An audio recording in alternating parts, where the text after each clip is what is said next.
একটা মেয়ের শাখা সিঁদুর ঠাকুর কিভাবে বাঁচিয়েছিলেন সেই গল্পটি শুনুন। শান্ত আশ্রম পরিবেশ। প্রিয় পরমের কাছে বসে ভক্তগণ উপভোগ করছেন তার সঙ্গসুর।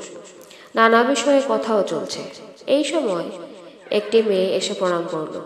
কপালে সিঁদুর এবং হাতে শাখা দেখে বোঝা যায় মেয়েটি বিবাহিতা। সাথে তার আর কেউ নেই। কেমন একটু উদ্ভ্রান্তের মতন দেখাচ্ছে তাকে।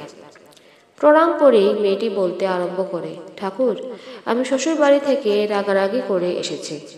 ওখানে আর ফিরে যাব না, আমি আপনার কাছে থাকব। শ্রী ঠাকুর, কেন, কি হয়েছে? মেয়েটি, ওদের সঙ্গে মিলেমিশে থাকা আমার পক্ষে অসম্ভব। ওদের ব্যবহার খুব খারাপ। শ্রী ঠাকুর, তা থাকতো এখন। মেয়েটির চোখে মুখে খুশির ঝিলিক। পরদিন ঠাকুরের কাছে এসে বলল, ঠাকুর, শ্বশুরবাড়িতে আমি আর যাব না।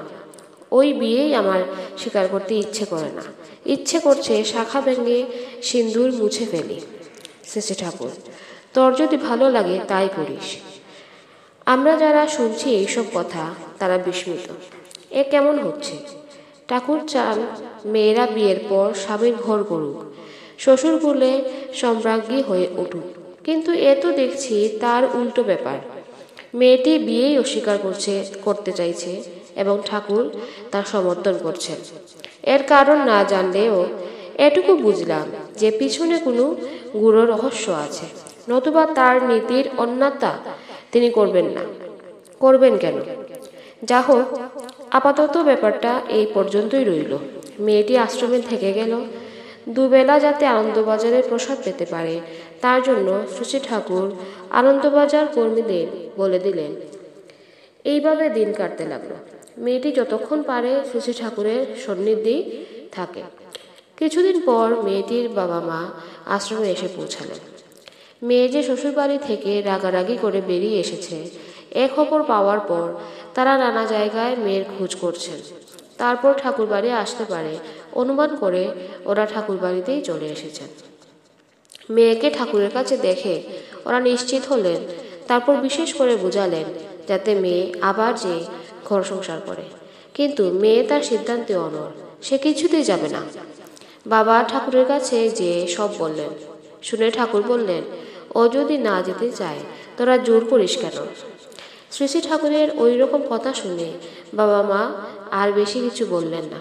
মেয়ের ভাগ্যে যা আছে তাই হবে, ঠাকুর তো আছেন, এরকম ভাবতে ভাবতে দুদিন আশ্রমে কাটিয়ে তারা বাড়ি ফিরে গেলেন।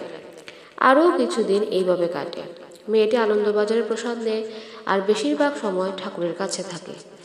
কয়েকদিন পর মেয়েটির শ্বশুর শাশুড়ি আশ্রমে আসেন।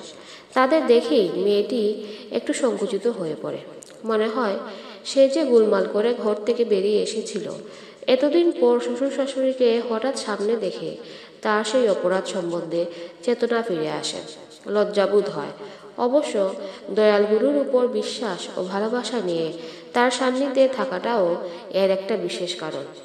সেই মহাপ্রেমের মহাসাগরে অবগাহন করে মেয়েটির মনে যাবতীয় ঈর্ষা বিতৃষ্ণা বুঝি ধুয়ে মুছে সাফ হয়ে গেছে। সময় বুঝে শাশুড়ি মেয়েটিকে কাছে ডাকেন, নিরালায় নিয়ে গিয়ে কথা বলেন।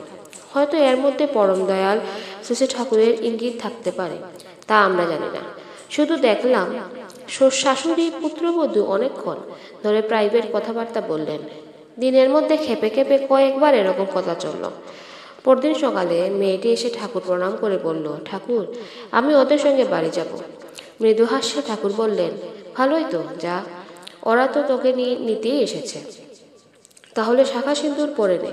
মেয়েটি সলজ্জভাবে চলে গেল এবং কিছুক্ষণ পরে শাখা সিঁদুর পরা লক্ষ্মী গৃহবধূটির মতো এসে প্রণাম করল। জৈনব ভক্ত জানতে চাইলেন দয়ালের এই অদ্ভুত লীলার তাৎপর্য। সোজাসুজি কোনো উত্তর না দিয়ে দয়াময় শ্রী ঠাকুর মেয়েটির কুষ্টি দেখতে বললেন।